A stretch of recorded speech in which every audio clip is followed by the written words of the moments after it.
जिल्हा आणि पिंपरी चिंचवड हा सगळाच परिसर अधिक स्वच्छ आणि चांगला राहावा याकरता आमच्या कॉर्पोरेशनच्या आणि शासनाच्या यंत्रणेनं किती काम करायचं ठरवलं तर जनतेचा पण प्रतिसाद इंदूरला फार सुंदरपैकी तुम्ही जर कधी जायचं प्रसंग आला तर जरूर जावा।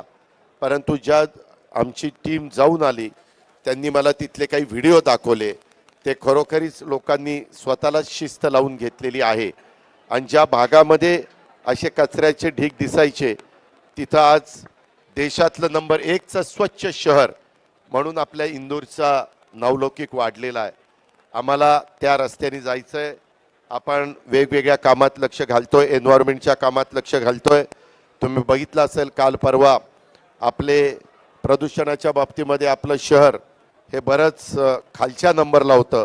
आता बऱ्यापैकी आपली परिस्थिती सुधारली पण त्याच्यामध्ये अजून आपल्याला बरंच काम सगळ्यांना मिळून करावं लागेल।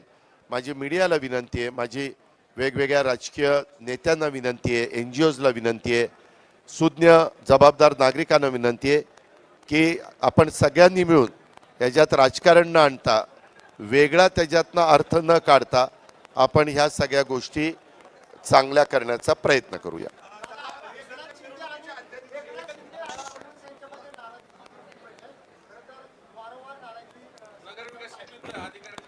नाही रे बाबा, नाही रे बाबा, मी स्टॅम्पवर लिहून देऊ का की असं काही नाही झालेलं? तुम्ही काही बातमी कुठली दिसली नाही की कुठली तरी मागची बातमी काढता आणि तीच पुन्हा दाखवत बसता। ऐक ना, मी ज्यावेळेस आम्ही एकत्र बसतो त्यावेळेस कधी मला तसं जाणवलं नाही। मुख्यमंत्री महोदय अतिशय सर्वांना विश्वासात घेऊन काम करतात, त्यांना मोठा अनुभव आहे, प्रशासन ते चांगल्या पद्धतीने चालवतात। स्वतः एकनाथरावांनी पण मुख्यमंत्री पदाची कारकीर्द आपण त्यांची बघितलेली आहे आणि त्यांचाही प्रश्न तडीस जावेत आणि लोकाभिमुख कारभार व्हावा असा आमच्या तिघांचा प्रयत्न असतो। त्याच्यामुळं आमचं तिघांचं व्यवस्थित चाललेलं आहे। कुठे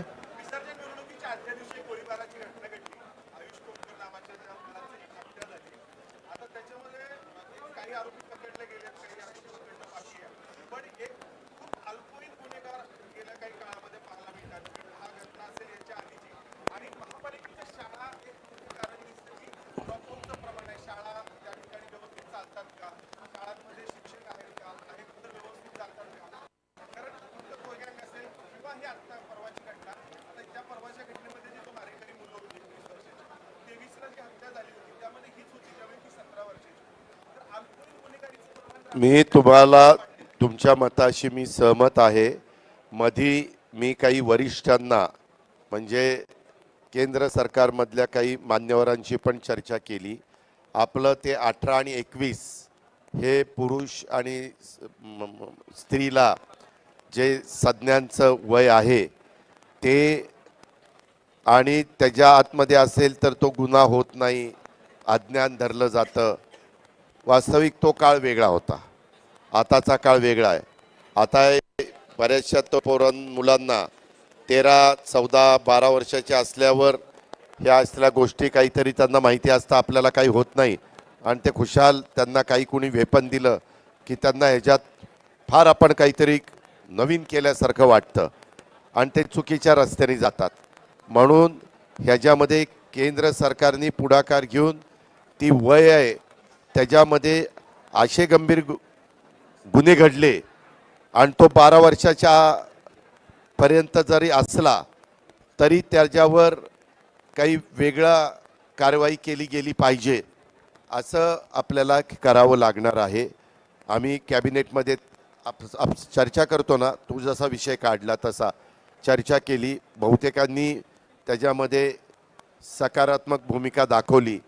परंतु आपलं संविधान, आपले कायदे, आपले नियम, आपली घटना ह्यालाही कुठेही ठेच पोचता कामा नये, कुठेही त्याला त्या फ्रेमला धक्का लागता कामा नये अशा पद्धतीनं आपण पुढे जातोय। आणि मगाशी तू जे सांगितलं त्यामध्ये आपल्या CPनी आणि त्यांच्या सगळ्या टीमनी त्याच्यातल्या बऱ्याच जणांना ताब्यामध्ये घेतलेलं आहे. त्या सगळ्यांना मकोका लावण्याच्या बद्दलची कारवाई सुरू झालेली आहे. ह्याबद्दल अशा गोष्टीची पुनरावृत्ती होऊ नये म्हणून जी काळजी घ्यायला पाहिजे त्या पद्धतीनं काळजी घेण्याच्या सूचना मुख्यमंत्र्यांच्या आमच्या स्तरावरनं पोलीस खात्याला दिल्या गेलेल्या आहे. आणि शिक्षणाच्या बद्दल जे काही तुम्ही आत्ता सांगितलं, आत्ता इथं सकाळपासून आढावा घेत असताना आपल्या शिक्षणाचा एक दर्जा ते व्यवस्थितपणे वाढवण्याच्या दृष्टिकोनातनं आमच्या कॉर्पोरेशनला पण काय काय केलं पाहिजे. आत्ता काही ठिकाणी सांगितलं की तिथं वॉल कंपाऊंडची उंची वाढवा, तिथं ह्या सुविधा द्या, अशा बरेच निवेदन आली.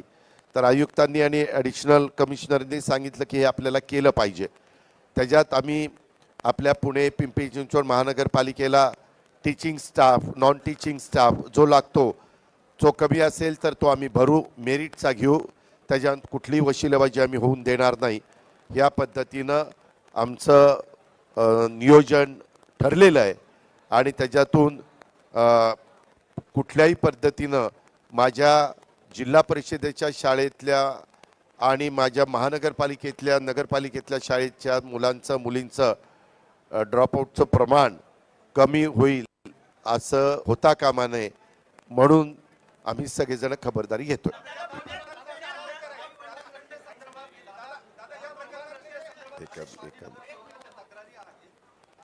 काय बाबा,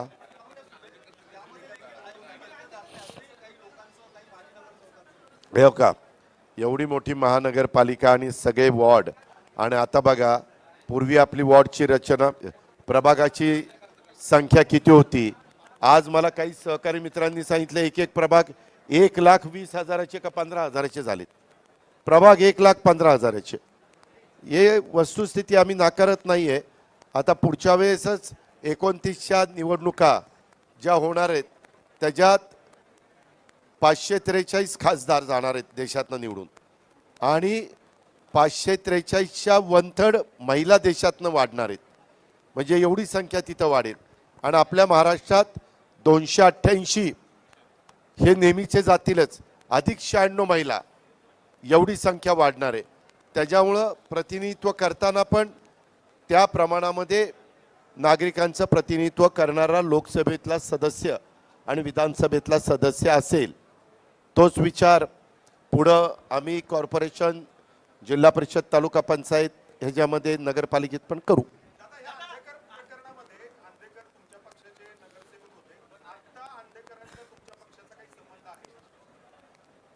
पाठीमागे तुम्हाला सगळ्यांना माहिती आहे की अंधेकरांचा काँग्रेसमध्ये पण संबंध होता.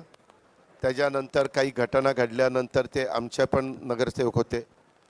उद्या तू जरी पक्ष कुठला काढला तर तुला वाटणार आहे का आपल्या पक्षाच्या कोणी असं चुकीचं काम करावं? असं कधीच वाटणार नाही.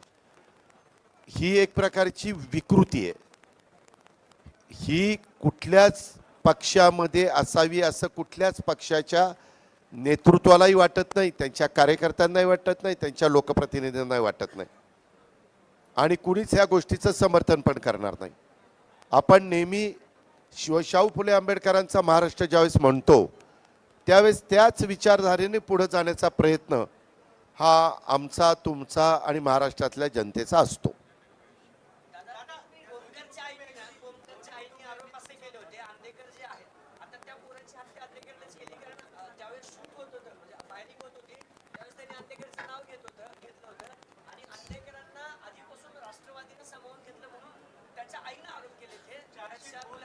यामध्ये पोलिसांनी कुठलाही राजकीय दबाव न येता, कुठलाही कुणाचाच दबाव, मीडियाचाही दबाव न येता, नागरिकांचा दबाव न येता, आमच्या कुठल्याही राजकीय पक्षांच्या नेत्याचा दबाव न येता त्यामध्ये पारदर्शकपणे तपास करावा.